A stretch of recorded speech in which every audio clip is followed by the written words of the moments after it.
तो हेलो, आपका स्वागत है हमारी एमएस क्लासेस में। कल की जो क्लास रही थी हमारी, जिसमें हमने आपको छंद पढ़ाया था, और जल्दी जल्दी से जुड़ जाइए और सब्सक्राइब कर लेना चैनल मेरा, और ज़्यादा से ज़्यादा स्टूडेंट्स को भी इस चैनल पर बनाने की कोशिश करना। और कल हमने छंद के बारे में पढ़ा था, छंद के बारे में कुछ जाना था और गण भी पढ़े थे हमने। आज की जो क्लास होने वाली है उसमें छंद के प्रकार वो पढ़ेंगे। तो चलते समय न लेकर मैं आपको शुरू कराती हूँ छंद। तो छंद दो प्रकार के होते हैं। देखिए,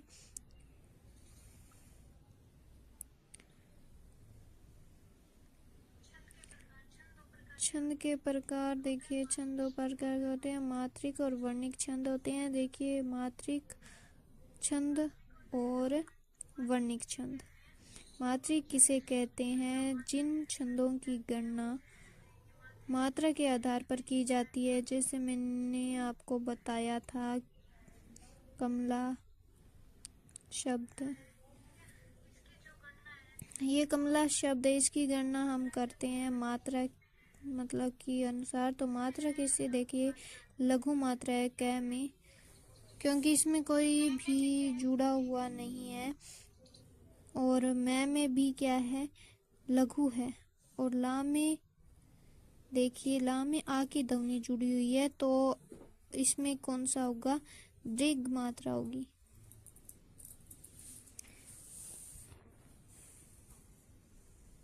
तो ये हो गया मात्रिक छंद।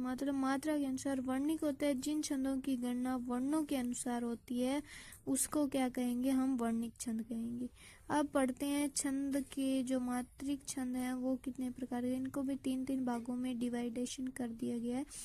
तो मात्रिक छंद है वो तीन प्रकार के होते हैं: सममात्रिक, अर्धसममात्रिक, विषम मात्रिक। सम मात्रिक में सभी चरणों में जो मात्राएं होंगी वो क्या होगी? एक जैसी होगी। सभी चरणों में मात्रा एक जैसी होगी, तो वो कौन सी होंगी? सममात्रिक छंद होंगे। अर्धसममात्रिक छंद में देखिए, पहले चरण की दूसरे चरण व दूसरे चरण की चौथे चरण के साथ समान मात्रा होती है। तो अर्थात जो चरण होता है उसके पहले व तीसरे व चौथे चरण की होती है। और विषम मात्रिक छंद में प्रत्येक चरण में जो मात्रा है अपने पढ़ेंगे वो अलग अलग होगी। अब वर्णिक छंद की ओर देखते हैं। वर्णिक छंद भी है वो तीन प्रकार के होते हैं, जैसे उनके नाम है वैसे समवर्णिक छंद हो जाएगा। इसमें समवर्णिक छंद हो जाएगा। और जो समवर्णिक में देखिए, सभी चरणों में वर्ण है वो एक जैसे होंगे, तो वो कौन से होंगे? और अर्धसमवर्णिक छंद है, पहले जो हमने पहला छंद पढ़ा था वैसे इसमें होंगे। पहले चरण की दूसरे चरण के साथ, तीसरे की चौथे चरण के साथ मिलती है। और विषम मात्रिक जो छंद है, प्रत्येक चरण में अलग अलग मात्राएं होती है, तो वो होते हैं विषम वर्णिक छंद। तो मैं आपको दोहा लिखवाती हूँ।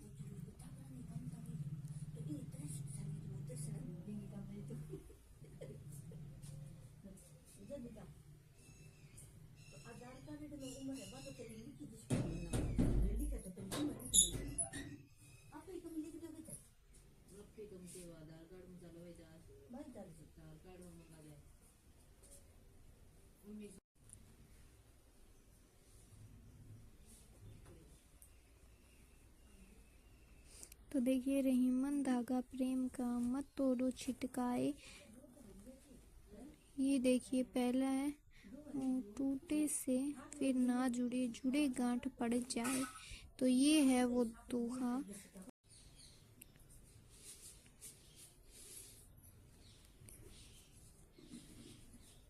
तो अब देखिए, टूटे से फिर ना जुड़े,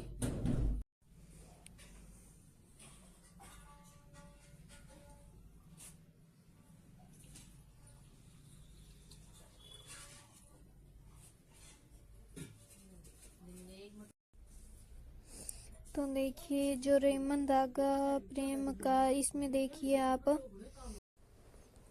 सम मात्रा में हमने पढ़ा था कि पहले चरण में एक समान मात्रा होगी, तो इस जो पूरी लाइन में क्या होगी, एक समान मात्रा होंगी, यहाँ से लेकर यहाँ तक, और 16 मात्राएं होंगी, ठीक है। और दूसरे में हमने पढ़ा था पहले व तीसरे चरण व दूसरे व चौथे चरण, पहले व तीसरे चरण और दूसरे व चौथे चरण में क्या होगी, समान होगी। और सभी में अगर अलग अलग मात्रा, ये देखो दो है, सभी में अलग अलग मात्राएं होगी तो वो कौन सा होगा, विषम मात्रिक छंद माना जाता है। तो इसमें भी अलग, इसमें भी अलग, इसमें भी अलग जो मात्राएं होगी वो विषम मात्रिक होंगी। तो ऐसे ही इसमें और वर्णिक में भी ऐसे ही होगी। वर्णों में तो जो वर्ण होंगे जैसे भगण है वैसे। अब हम चलते हैं चौपाई छंद की ओर। चौपाई छंद में हम पढ़ेंगे इसके बारे में। तो जब आपको ये आप पढ़ लेंगे, मतलब समझ लेंगे, तो आपको पूरे चौपाई छंद है वो समझ में आ जाएगा। तो इसके लक्षण देखिए आप। लक्षण में क्या देखेंगे हम चौपाई छंद के बाद। तो चौपाई छंद है वो एक सममात्रिक छंद होता है। इसमें सभी में क्या होगी, समान मात्राएं होगी। तो हम पहला जो पढ़ेंगे वो सममात्रिक है। तो ये एक सममात्रिक छंद है। अब इसके जो दूसरे इसमें देखिए, तो प्रत्येक चरण में 16 मात्राएं होंगी। इसके चौपाई छंद में क्या कितनी होगी, 16 मात्राएं होंगी।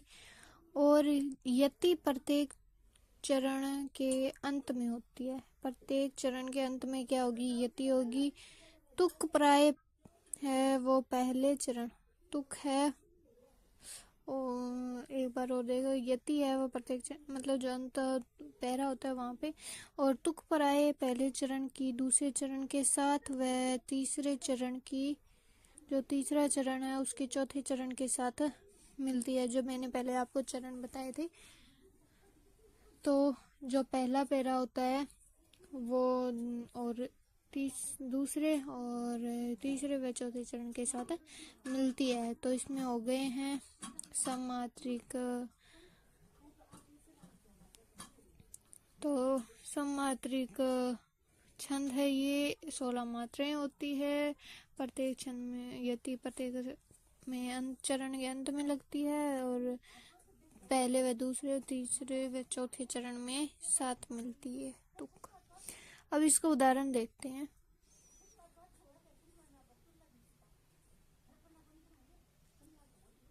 तो एक बार उदाहरण के लिए मैं ये ब्लैक बोर्ड साफ कर दूंगी और फिर मैं आपको आराम से यहाँ पे समझाऊंगी छंद, और गौर से देखना आप। तो चलो, तो ये चौपाई छंद है। देखिए जी, हनुमान ज्ञान गुण सागर। और ये जो हम चौपाई पढ़ते हैं हनुमान चालीसा की वो है, तो आपको याद ही होगी। सुजागर राम दूत अतुलित बलधामा, अंजनी पुत्र पवन सुत नामा। तो ये जो है वो हो गई है चौपाई।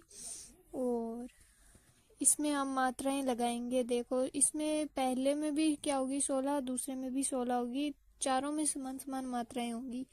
तो जय में देखते हैं कौन सी मात्रा है। तो जय है, उसमें देखिए मात्रा,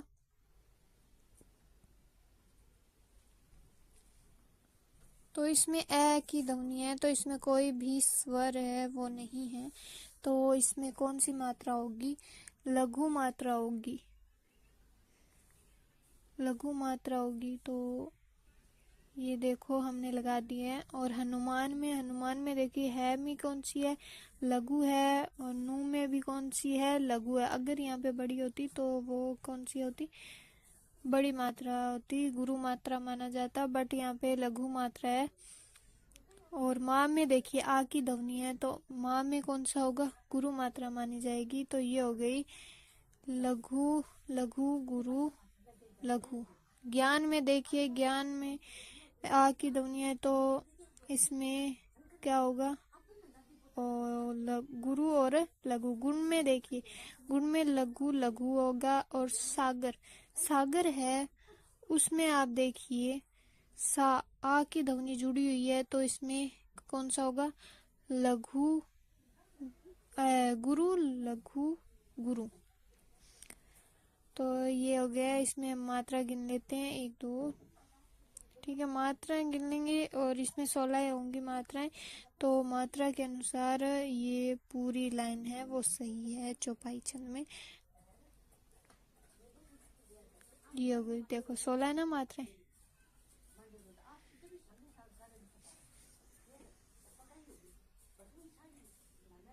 तो अब इसमें देखो जय में भी यही होगी, कपीश कपी ई श।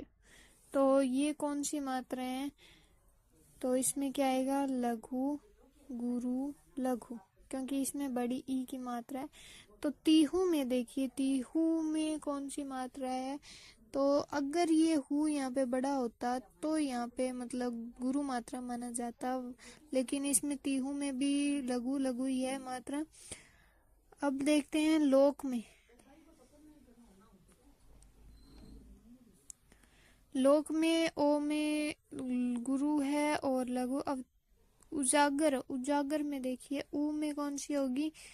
ऊ है वो कोई स्वर नहीं है, तो उसमें होगी हमारी, बताओ बताओ, आप बताओ पहले मेरे को, आप बताते हो मैं बता देती हूँ।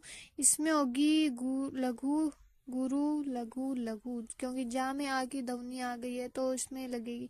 तो इसमें भी 16 है मात्राएं, गिन लिया मैंने। और अब राम दूत अतुलित बलधामा में देखिए, राम दूत, राम में आ की ध्वनि जुड़ी हुई है, तो गुरु लघु, तो इसमें राम में आ गया। दूत में देखते हैं, दूत में ऊ की ध्वनि है। तो अब इसमें देखिए रामदूत में, तो रामदूत अतुलित बलधामा में कौन सी मात्राएं आएंगी? तो राम में देखो कौन सी होगी ये, और दूत में देखो गुरु और लघु। अतुलित में देखिए लघु लघु लघु लघु होगी, और इनमें चारों में क्या है? लघु लघु मात्राएं। बल में देखो, बल यहाँ पे बल तो बहुत बलशाली होता है, लेकिन यहाँ पे बल छोटा पड़ गया है। तो इसमें धामा में देखो आ के, तो इसमें गुरु गुरु हो गई मात्रा दोनों में, क्योंकि इनमें दोनों में ही मात्राओं का प्रयोग है। तो इसमें होगी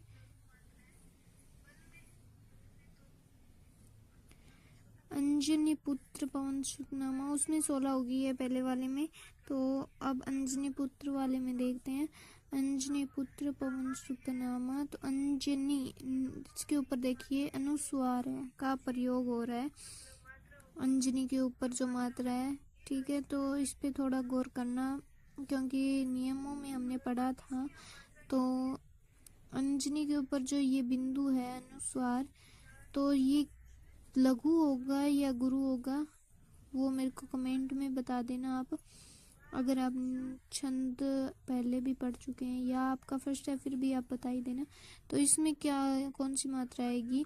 गुरु मात्रा आएगी, और अंजनी जैनी में भी, और उसमें लघु। पुत्र में बताओ मेरे को, पुत्र में कौन सी लगेगी? तो पुत्र है यहाँ पे त्र है, युक्ताक्षर हो आपने पढ़ा था, तो उससे पहले वाले में कौन सी मात्राएं होंगी? तो इसमें जो है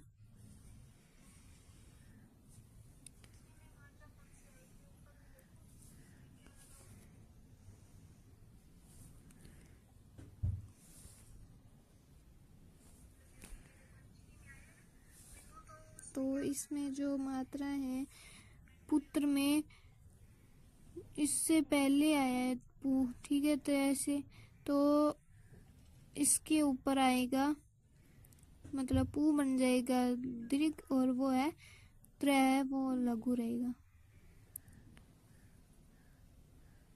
और अब हम आगे वाले में लगाएंगे। तो इसमें ज़्यादा गौर करने वाली चीज़ तो यही है जो हमने नियमों में पढ़ा था।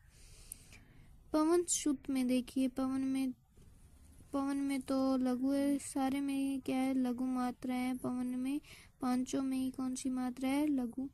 नामा में देखिए, नामा में क्या है? गुरु गुरु है, तो यहाँ तक आपको समझ आ गया होगा। ये गिन लेते हैं, 3 6 8 9 16 है। देखो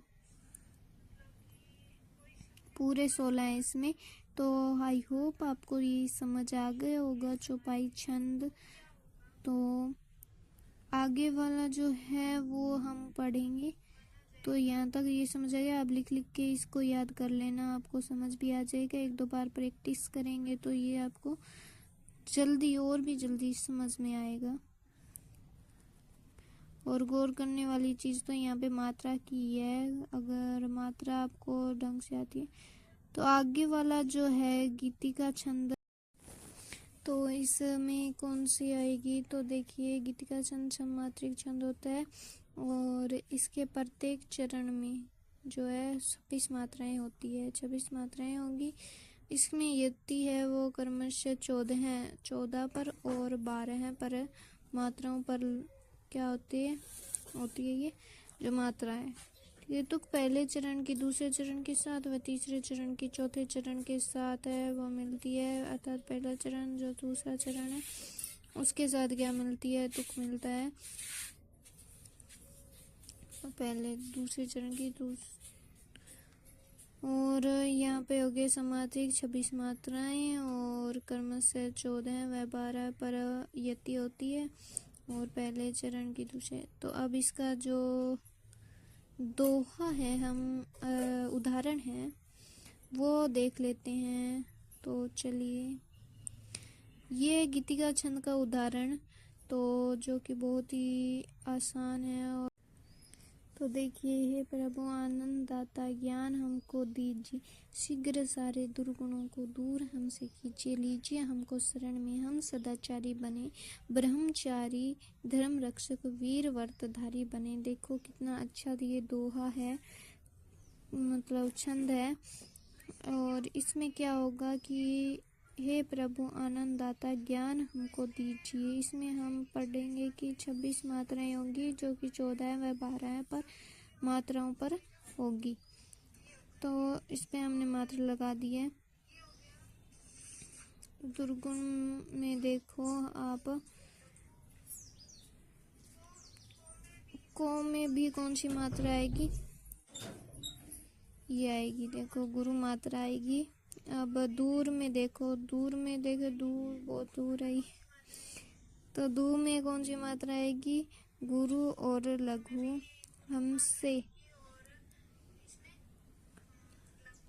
हमसे में देखिए, अब हमसे में मात्रा है वो मात्रा आएगी। इसमें भी मात्रा नहीं है और से में है वो मात्रा है। तो लघु गुरु कीजिए, देखिए दीजिए कीजिए है सेम ही है। तो यहाँ तक आपको समझ आ गई होगी। मात्रा गिन भी लेते हैं कहीं हमसे मिस्टेक ना हो गई हो। तो वो इसमें मात्रा है वो देख लीजिए, 14 मात्रा है इसमें पूरी। ज्ञान हमको दीजिए में देखिए 3 4 5 6 7 8 9 10 12 इसमें है, ठीक है। और तो 14 और 12 होगी। इसमें भी देख लीजिए, इसमें भी 14 ही होगी और उसमें भी 12 ही होगी, क्योंकि मेरे को पता है कि इसमें कितनी होंगी और उसमें कितनी होगी। 4 5 7 13 14, देखो 14 इसमें। और उसमें देखिए 2 1 3 4 5 8 9 10 11 12, देखो इसमें भी 12 है मात्रा। अब लीजिए में देखिए, दीजिए कीजिए लीजिए, तो तीनों में ही सेम ही आएगी। दीजिए कीजिए लीजिए। लीजिए में है जो कि गुरु लघु मात्रा होगी और हमको में देखो लघु गुरु होगी मात्रा।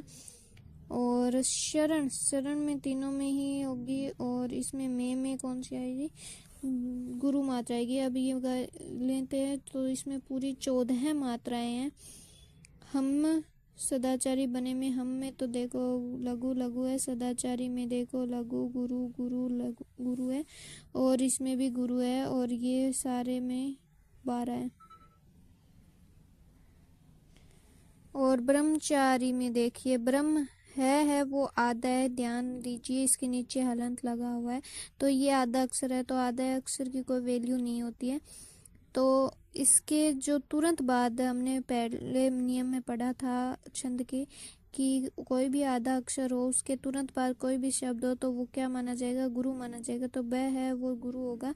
और इसमें है कि कोई मात्रा नहीं है, तो मैं है, मैं में कौन सी है, लघु गुरु गुरु। धर्म रक्षक, धर्म रक्षक में देखिए ध है, मैं है, मैं के ऊपर रह तो तुरंत बाद है, तो इसमें देखिए गुरु लघु। रक्षक, रक्षक में देखिए आप, रक्षक में मतलब यहाँ पे धर्म में तो आ जाएगा, और रक्षक में हमने लगाई है देखो एक श, तो यहाँ पे आप बताइए मेरे को। वीर में हो गई है, और वर्तधारी, वर्तधारी में भी देखिए लघु लघु गुरु गुरु, और बने में भी देखो लघु गुरु होगी। अब इसमें बताइए मेरे को मिस्टेक है कहीं, कमेंट में जल्दी जल्दी से कर देना कि इसमें मैंने कहाँ पे मिस्टेक की है। अगर आपको पहले कहीं भी छंद देखें या मतलब कि कोई भी क्लास में, तो आपको यहाँ पे पता होगा, और नहीं है तो फिर मैं बताऊंगी आपको कहाँ पे मिस्टेक है। तो देखिए यहाँ पे धर्म रक्षक है उसमें है, और देखिए श है उसमें हमने पढ़ा था क्षेत्र जो भी है, उसके तुरंत बाद कोई भी शब्द हो तो वो क्या माना जाएगा, गुरु माना जाएगा। तो इसमें देखिए श के तुरंत बाद रह है, तो ये क्या हो जाएगा, गुरु हो जाएगा। तो हमने इसको गुरु कर दिया है मात्रा को। तो यहाँ तक हमने पढ़ लिया। वीर में देखिए, वीर में 2 3 4 7 12 इसमें। तो ये छंद मैंने आपको करा दिया है चौपाई और गीतिका, और कल वाली क्लास में हम आपको अलग छंद कराएंगे जिसका नाम है हरि गीतिका छंद। तो वो भी समात्री की है, तो हरि गीतिका छंद आपको करवाएंगे। हरि गीतिका छंद और समात्रिक भी हम पढ़ेंगे, और अर्धसमात्रिक हम आगे। तो हेलो, आपकी ये क्लास यहीं ख़त्म हो, और कल मिलेंगे। ज़्यादा से ज़्यादा और भी स्टूडेंट बनाना और खुल जाए। तो मैं आपको यहाँ पे सुना कि रुक जाएंगे सभी रास्ते। कल जाने से पहले मैं आपको एक शायरी सुना, खुल जाएंगे सभी रास्ते। शायरी सुना कि खुल जाएंगे सभी रास्ते, तू रुकावटों से लड़तों से, सब होगा हासिल तुझे, कि सब होगा हासिल तुझे, तू अपनी जिद पर अड़ तो सही। तो धन्यवाद, कल मिलते हैं।